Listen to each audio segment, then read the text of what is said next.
Is Kurt Warner set to join us there? The Hall of Famer, MVP of the Super Bowl, two-time NFL MVP, and you can hear him on Westwood One as their analyst and NFL Network analyst as well. Good to talk to you again. Can you explain to me how benching Caleb Williams in Chicago would be beneficial for both the Bears and Caleb Williams? Dan, good to be with you. It's been a while. Just to start there, I think we see so often in this league these young guys come in slated to be the starter. We throw them in, and they don't have the tools. They don't have the information, skill set that they need to succeed at the NFL level. And so a lot of these guys are simply what I call surviving. It's like, here, take the ball and run out there and try to do whatever you can to be successful without us giving you the tools that you need to be able to do it. And so I know it's always hard to go with a young guy and then pull back from a young guy. That's why I'm always a proponent of starting the old guy, and then you can work to the young guy when they're ready. But yeah, I think it could be beneficial to let Caleb step back and to let him kind of see how it's done, get acclimated with what the speed is and what the complexity is and what we're asking him to do within these pro offenses. And then when he's reinserted, he is in a position to fully succeed, which is both beneficial for him and obviously beneficial for the organization as well. How long did you sit before you got your opportunity with the Rams? Well, I mean, I sat for a full year, so I was on the team. Well, even before that, you were on practice squads and.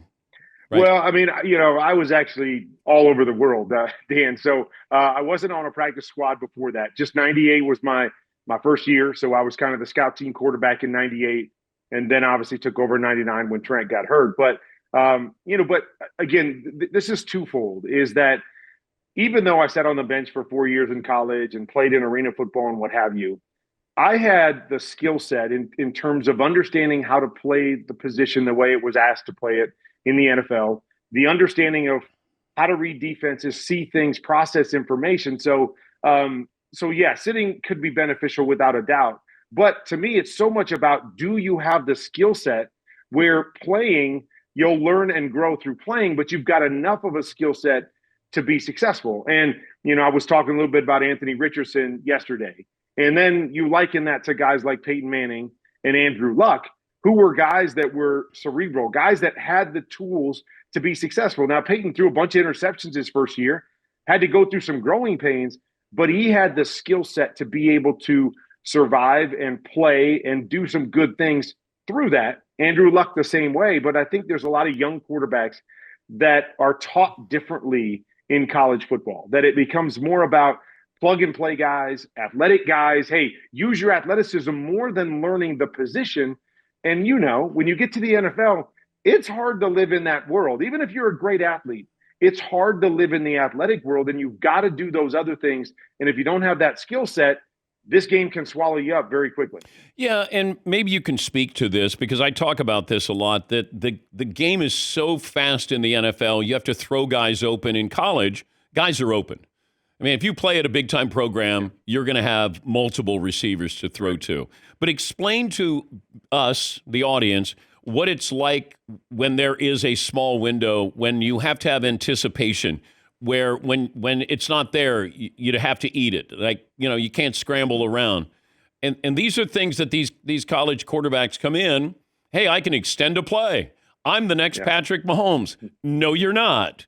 But that ability to fit a ball in a tight window, explain that. Yeah, it's a great point. I was interviewing Bryce Young last week and asked him what the biggest challenge was in the NFL. And he said the biggest challenge is how consistently good the players are on every play. Whereas in Alabama, what you might call Alabama Open versus NFL Open is that, you're going to have all this space between a receiver and a defender, where if you're a little bit late with the football, or if the football's not perfect, there's that ability to adjust and still have a completion. In the NFL, if you're a little bit late, if you're a little bit behind, that's an incompletion. That could be an interception. That could be the difference between winning and losing a football game. So you're so right, Ian. Some of it is the key of reading body language, right? So a guy's not even open yet, but if I can read the body language of the defender, knowing, oh, his hips are turned this way, I can let that ball go because he can't make up for that. If I've got to wait and see my guy open, Now that guy has the ability to correct and make up for that ground that he didn't have before. So the ability to anticipate, see the big picture, know exactly what I'm looking at.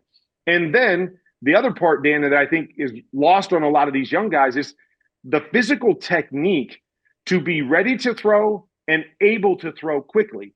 A lot of these guys are back there bouncing or their feet aren't set. And all of a sudden, the play says throw it.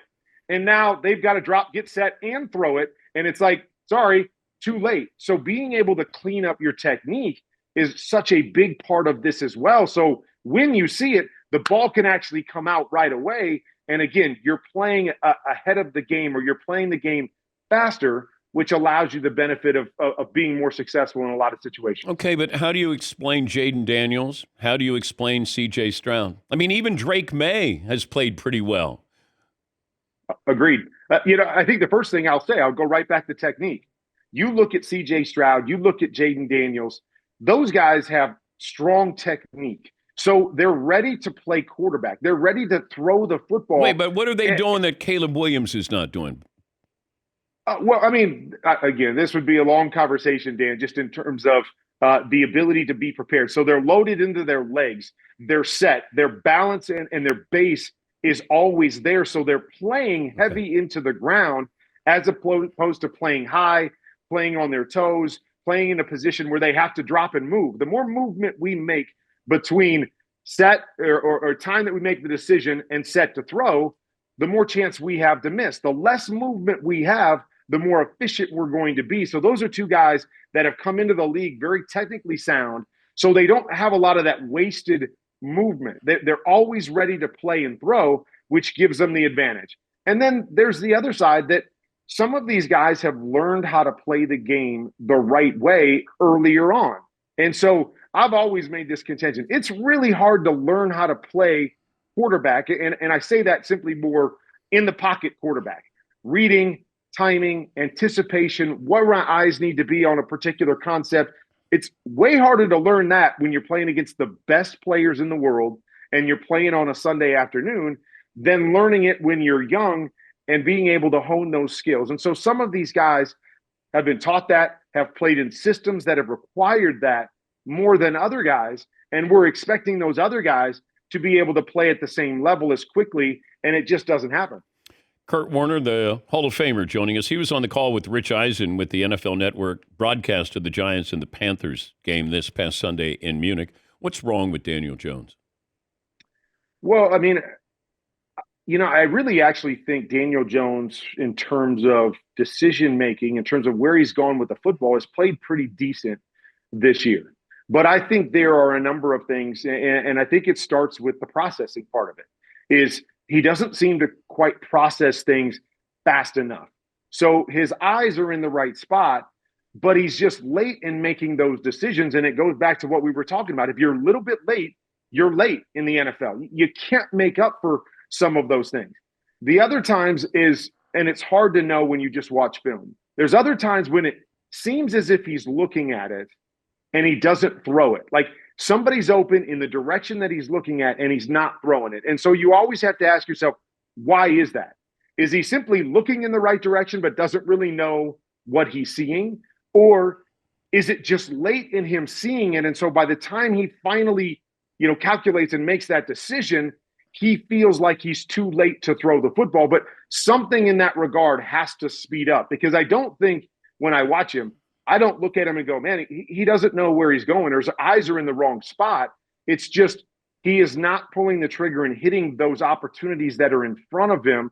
And then, as we saw in that game, if you watch the game, and then there's a number of throws that he just flat out misses. And you've got to be able to make those layup throws consistently in the NFL to be that top-notch guy. So when you talk about processing seems to be a little delayed and he's missing too many layups, it's just not a conducive formula to win at this level, especially when you're playing with a team that doesn't have any real dominant areas around you. Quarterback is going to be asked to do more and have to make more consistent plays in that regard. What's the first thing to go on a quarterback? The first thing to go, I think it's the physical part of things. That I think the mental side. But I of asked things, this about Aaron Rodgers. Yes. Okay. Like I'm watching the end of Aaron Rodgers, Yeah.